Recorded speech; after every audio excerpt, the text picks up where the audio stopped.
সপ্তম শ্রেণী। তোমাদের বাংলায় আজ একটা কবিতা, আমি এর অর্থগুলো বলে দেব, তোমরা একটু মন দিয়ে শোনো। খুব ভালো একটা কবিতা, খুব ভালো। লিখেছেন কি? অজিত দত্ত। কি কবিতাটার নাম? ছন্দে শুধু কান রাখো। ছন্দে, ছন্দ কি? ছন্দ হচ্ছে মিল, তাল, তালের একটা মিল, তার যে একটা মিষ্টতা, সেটাতে প্রতি কান রাখতে বলছে।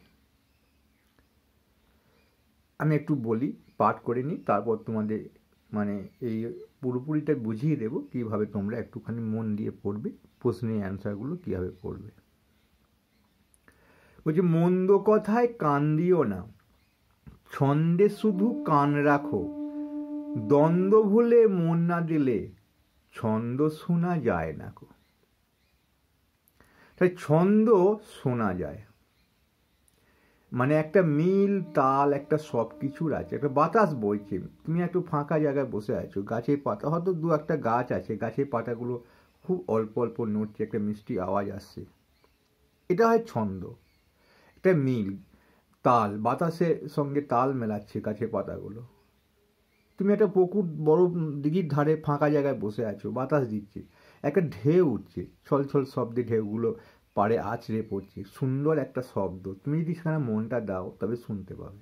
আর তোমার মনের মধ্যে যদি দ্বন্দ্ব চলে, তাই তো ও 500 টাকা চেয়েছিল, আজকে দিই নেই, আজকে চাইতে আসবে, কি বলবো, আমার কাছে নেই, কালকে ও এই কথাটা বলেছে, মনের মধ্যে যদি দ্বন্দ্ব চলে কোনো কারণে, আজকে স্কুল যাব না, এটা এটা এই ব্যাপার, এই যে মনের মধ্যে দ্বন্দ্ব চলছে, অথচ তুমি পুকুর পাড়ে বসে আছো, সুন্দর বাতাস দিচ্ছে, ঢেউ উঠছে, ঢেউগুলো পাড়ে গিয়ে আছড়ে পড়ে একটা শব্দ তৈরি করছে, তুমি কিন্তু শুনতে পাবে না।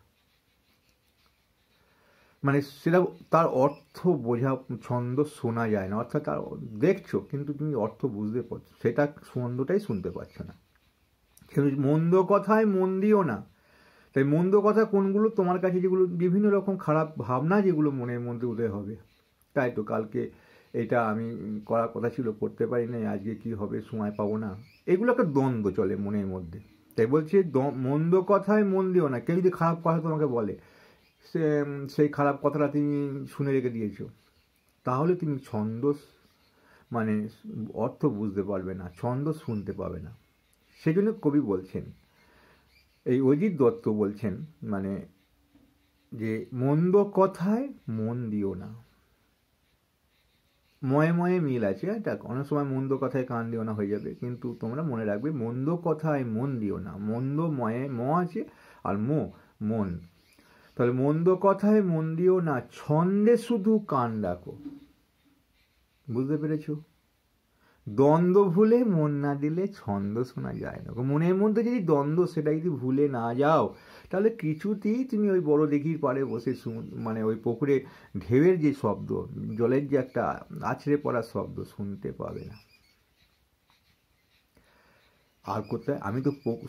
আমি তো পুকুরে ঢেউ কথা বললাম, বাতাসের কথা বললাম, ছন্দ আর কোথায় কোথায় আছে দেখো। ছন্দ আছে ঝড় বাদলে, আর নেই। ঝড় বাদল হলে টিপটিপ করে বৃষ্টি পড়বে, একটা ঝড়ের শব্দ আসবে, একটা ছন্দ আছে। ছন্দ আছে ঝড় বাদলে, ছন্দ আছে জোছনাতে, অর্থাৎ জ্যোৎস্না রাতেও ছন্দ আছে, মিষ্টতা, স্নিগ্ধতা। দিন দুপুরে পাখির ডাকে, ঝিঁঝির ডাকে ঘোর রাতে। ঘোর রাতে কি পোকা ডাকে? ঝিঁঝি পোকা ডাকে। আর দিন দুপুরে কি ডাকে? পাখি ডাকে। তাদের একটা সুন্দর ছন্দ আছে। তাই বলছি, ছন্দ আছে ঝড় বাদলে, ছন্দ আছে জোছনাতে, দিন দুপুরে পাখির ডাকে, ঝিঁঝির ডাকে ঘোর রাতে। তারপরে বলছি, নদীর স্রোতের ছন্দ যদি মনের মাঝে শুনতে পাও, দেখবে তখন তেমন ছড়া কেউ লেখেনি আর কোথাও। অর্থাৎ ছন্দ শোনা যায়, ছন্দ অনুভব করা যায়, ছন্দ মনে আনন্দ পাওয়া যায়, কিন্তু লেখা যায় না। তুমি দেখো নদীর স্রোতের ছন্দ, তুমি কি লিখবে? বানান করে কিছু লিখতে পারবে? সেটাকে বোঝানো যায়, দেখানো যায়, কিন্তু সেটাকে লেখা যায় না। হয়তো একটা ভোরবেলা ঝিঝি পোকা ডাকছে, তুমি ঝিঝি পোকা ডাকছে তার আওয়াজটা কিছুটা নকল করে লিখতে পারবে, ঢেউয়ের শব্দ ছলাৎ ছলাৎ করে লিখতে পারবে, কিন্তু আর কিছু লিখতে পারবে? তার যে আরও একটা সুন্দর ছন্দ দিয়ে এগুচ্ছে, সেটাই বলছে আর কি। নদীর স্রোতের ছন্দ যদি মনের মাঝে শুনতে পাও, মনের মাঝেই শুনতে পাওয়া যায়, দেখবে তেমন তখন তেমন ছড়া কেউ লেখেনি আর কোথাও। ছন্দ বাজে মোটর চাকায়, ছন্দে চলে রেলগাড়ি, রেলগাড়ি একটা ঝিক ঝিক ঝিক ঝিক ঝিক করে যায়। নৌকা জাহাজ জলের সঙ্গে তাল মিলিয়ে নৌকা জাহাজ দায় পারি, পারি মানে এক স্থান থেকে অন্য স্থানে যায়। কেমন করে যায়? ওই জলের ছন্দে তাল মিলিয়ে। ছন্দে চলে ঘড়ির কাঁটা, ছন্দে বাঁধা রাত্রি দিন। ঘড়ির কাঁটাও ছন্দে চলে, রাত্রি দিনও একটা যেন ছন্দে ছন্দে মানে চলে। কান পেতে যা শুনতে পাবে কিচ্ছুটি নয় ছন্দহীন, অর্থাৎ কানে যেটাই শোনা যাবে সেটার মধ্যে একটা ছন্দ পাবে, মিল পাবে, তাল পাবে, সুর পাবে, তালের সুর পাবে। সকল ছন্দ শুনবে যারা কান পেতে আর মন পেতে, চিনবে তারা ভুবনটাকে ছন্দ সুরের সংকেতে। তার মানে কি বললো? এটা খুব ভালো একটা প্রশ্ন আসে। বলছে সকল ছন্দ, অর্থাৎ সব কিছুর মধ্যে যেগুলো কানে শোনা যায়, সব কিছুর মধ্যে একটা ছন্দ বিরাজ করে, ছন্দ অনুভব করা যায়। সেই ছন্দগুলো যদি কান পেতে আর মন পেতে, শুধু কান পারলে হবে না, কান এবং মন পেতে যদি শোনা হয়, যারাই শুনবে তারা বিশ্বভুবনটাকে শুধু চিনবে কিভাবে?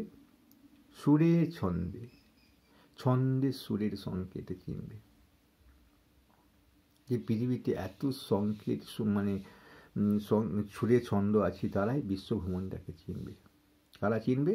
যারা সকল ছন্দ কান পেতে আর মন পেতে শুনবে। মনের মাঝে জমবে মজা, জীবন হবে পদ্যময়, কান্না দিলে ছন্দে যেন পদ্য লেখা সহজ নয়। মনের মাঝে কখন মানে মজা জন্ম নেবে, আনন্দ জন্ম নেবে না, যখন সকল ছন্দগুলো কান পেতে আর মন পেতে শুনবে, তখন মনের মধ্যে একটা মজা জন্ম নেবে। আর মজা জন্ম নিলে কি হবে? জীবন হয়ে যাবে পদ্যময়, অর্থাৎ কবিতাময়, একটা ছন্দময়। কবিতার মধ্যে ছন্দ লুকিয়ে থাকে। কান্না দিলে ছন্দে যেন পদ্য লেখা সহজ নয়। পদ্য লিখতে গেলে, কবিতা লিখতে গেলে পদ্য লেখা সহজ নয়, মানে পদ্য অর্থাৎ কবিতা, কবিতা লিখতে গেলে একটা ছন্দ চাই, মিল চাই, তাল চাই। দেখুন এখানে আছে, এখানে দেখো রেলগাড়ির সঙ্গে পারি, দিনের সঙ্গে হীন, একটা মিল আছে, ছন্দহীন, পেতের সঙ্গে সংকেতে, তো একটা ছন্দ আছে, মিল তাল আছে। পদ্য লেখা সহজ নয়। পদ্য লেখা হচ্ছে তার মধ্যে ছন্দ জানতে হবে, তাল জানতে হবে, মিল জানতে হবে। তাই সেগুলো পদ্য লিখতে গেলে সেগুলো জানতে যেমন হবে, তেমনি প্রকৃতির অর্থাৎ বিশ্বভুবনে যে সকল ছন্দ আছে সেগুলো কান পেতে আর মন পেতে শুনতে হবে। তাই কান না দিলে ছন্দে যেন পদ্য লেখা সহজ নয়। চলো আমি একটু প্রশ্নগুলো বলে দিই।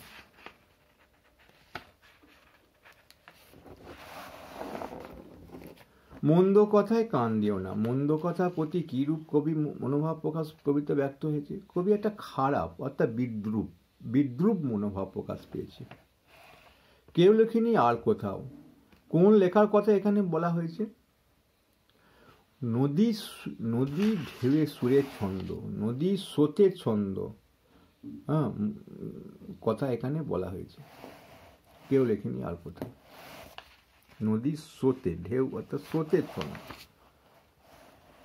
চিনবে তারা ভুবনটাকে, কারা কিভাবে চিনবে? অর্থাৎ কান পেতে আর মন পেতে, শুধু কান দিলে হবে না, মনটাও দিতে হবে, তারা বিশ্বভুবনটাকে চিনবে। পদ্য লেখা সহজ নয়। পদ্য লেখার জন্য কবি কি মনে করেন? অর্থাৎ সকল ছন্দগুলোকে কান পেতে শুনতে হবে, কান দিতে হবে ছন্দের মধ্যে, তবেই কিন্তু পদ্য লেখা সহজ হবে, আর না দিলে সহজ হবে না।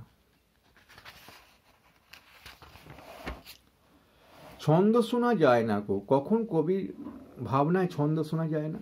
দ্বন্দ্ব ভুলে মন না দিলে, ছন্দে দ্বন্দ্ব ভুলে মন না দিলে ছন্দ শোনা যায় না। তো ছোট প্রশ্ন করে বলে দিলাম, ভালো লাগলে অবশ্যই একটা লাইক করবে।